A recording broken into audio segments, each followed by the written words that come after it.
Hi, I'm Darren Crooks. I'm Curtis York. Welcome to Unofficial Review. Today we're going to talk about Kill Bill.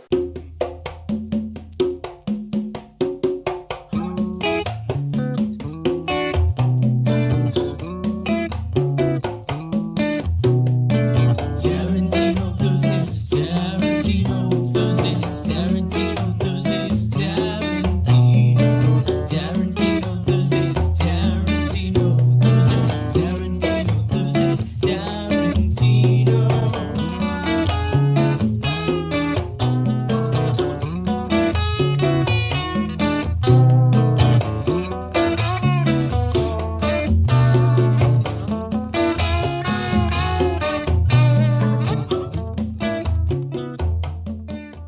This is the fourth film by Quentin Tarantino, and we watched the whole bloody affair version of it. Which was a whole bloody long time. That is a 4 and a bit long hour film. Yeah, so we watched it all in one sitting, and maybe we had like a little break in between, I think, to get some snacks. Yeah. Went to the shop. Yeah, but I think we needed that wee break, to be honest. Yeah. Definitely. So Kill Bill is obviously written and directed by Quentin Tarantino, and it is an homage to old Japanese kung fu kung fu samurai films, and you can tell that from the excessive gore and blood and all, like. Yeah, and the crazy acrobatics and the weird story alone. Remind me of Kung Fu Hustle. Yeah, Like right. the movements and all. Was Right. not quite Kung Fu Hustle. No. But yeah, that's what it's taken from. It's like taking shit from like Crouching Tiger, Hidden Dragon and all, but obviously more of the old school samurai films. But you still could tell it was a Tarantino movie. Oh yeah, from the dialogue Yeah. mainly, and just the way things are shot and stuff. Tarantino Thursdays. So the plot of Kill Bill basically is this woman gets massive, like her whole wedding party gets shot to shit, and she's presumed dead but actually unconscious.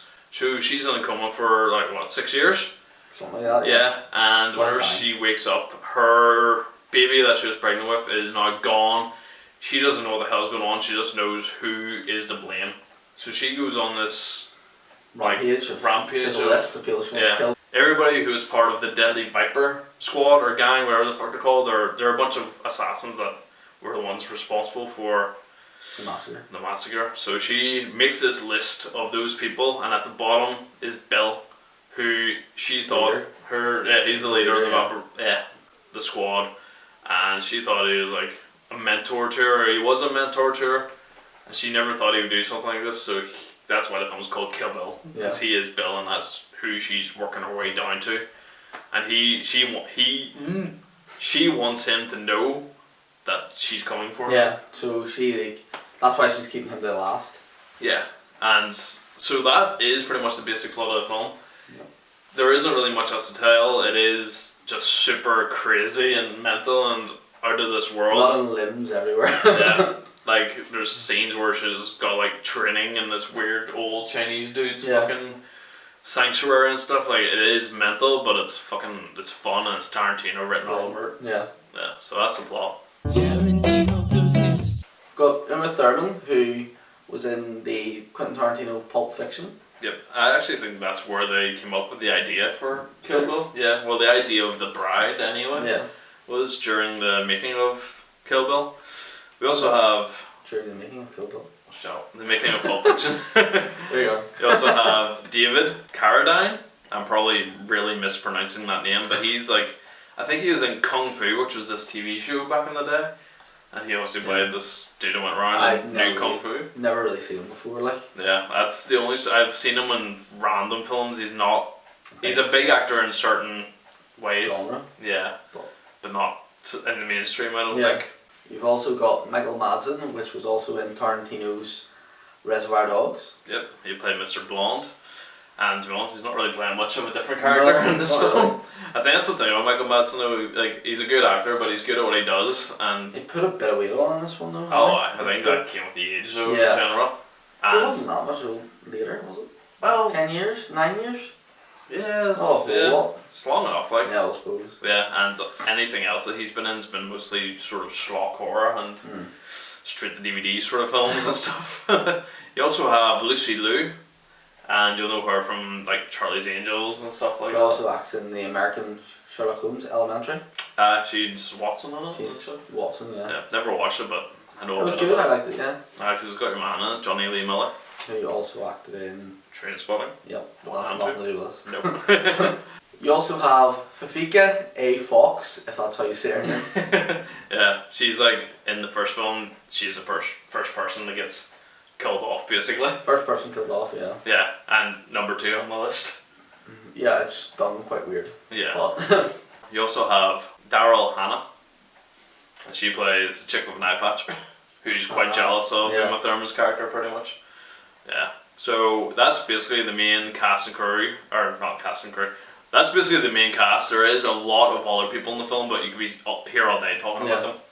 Tarantino does this. just some stats to read out to you. We're only doing Kill Bill 1 because we actually watched both together, Yeah. but we'll just go by the stats of the first one. The budget was estimated at $30 million. And the opening weekend in the UK, which was the 12th of October 2003, was £162,857. Not a lot, Yeah. but it's grossed overall 71 million almost. And that's just the first dollars. film. Yeah. So doubled its money Oh wow. with ease. Yeah, and some if you consider Yeah. Volume 2 and then what we watched, the whole bloody Exactly. affair. So didn't do too bad. No, Yeah. got his money like. But then it's an acquired taste, I think. It's a Tarantino movie. Yeah. I don't know. Like, his name would carry it. Yeah, it always does. Yeah. Tarantino does this. So we're just going to talk about our thoughts on the film now. So like we said at the beginning, we watched the whole bloody affair version of the film, which is Volume 1 and 2 put together with a couple of deleted scenes and extended scenes thrown into the mix as well. And it is a long watch. You need to really have the time for it. Lucky enough, we sat down and had a drink and watched it. Yeah. Yeah, because I think if you were to watch it any other way, you might You flake out. wouldn't really, yeah. You wouldn't be able to watch it really. Exactly. And it is one of those films where you can have a conversation while you're watching sort of things, because we were mostly talking about what was going on in the film. But this film was originally this version of the film was a fan-made version, because I think Tarantino actually did like a one-night screening of the whole bloody affair in America somewhere, and I think they try to make this here as close to that version as possible because it's never been released and it'll never be released. And I got this on an auction on friggin' eBay. Serious? On an off chance because I wanted this version, because I'd seen it once years ago after watching Volume 1 and 2 together, and I think this personally was the best way to watch the film. But yeah, I think we were in fucking P7 when this film came out, probably. 2003, yeah. So. Yeah, because I remember being in Edinburgh and like a school trip, Mm. and it was on TV, and somehow I was able to watch the entire Volume 1.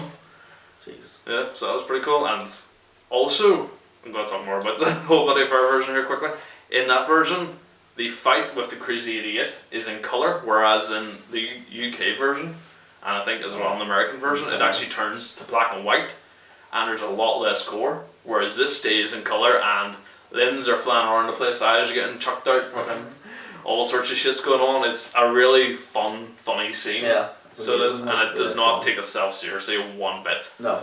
I think it's whenever the movie goes into Volume 2, then it starts to take itself a little bit more seriously, because it becomes more about who Bill was to her and stuff like that. Yeah, more about Yeah. story almost, like where the first one was just her going around killing him. Exactly, yeah. The first one was just, but like the first one's so fast paced, and then the second one just slows way down, but it is still very good for the story. Like I remember when I was younger, I didn't really like Volume 2 because It was so slow. it was so different, from Volume 1, but watching them together, it just fits so well and it works so well, so I think it's a great film, and I think that's the best way to watch it.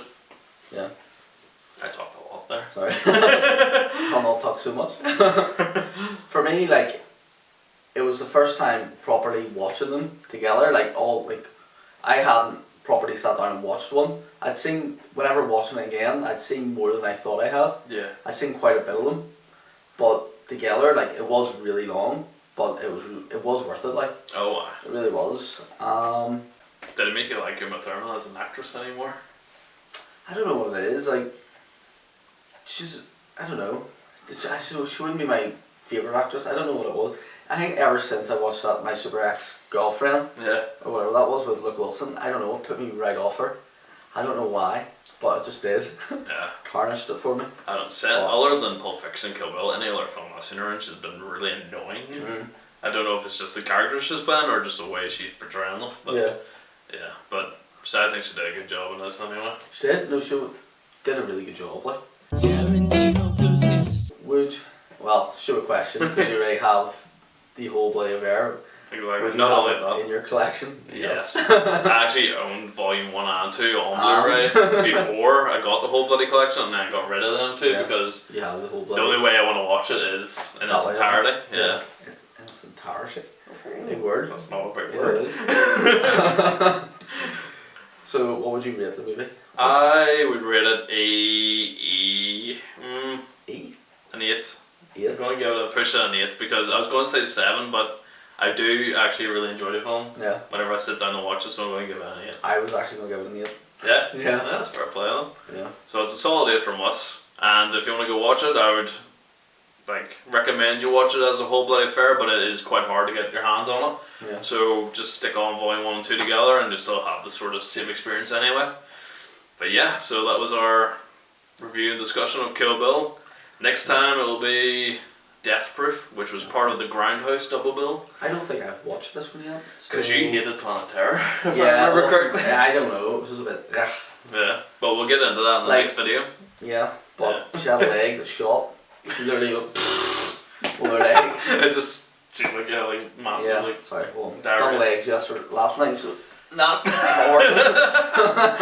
You're a fucking ballerina or some shit. Hamstrings are gone. Right, so yeah, thanks for watching. Thank you, and please subscribe. Yep, bye.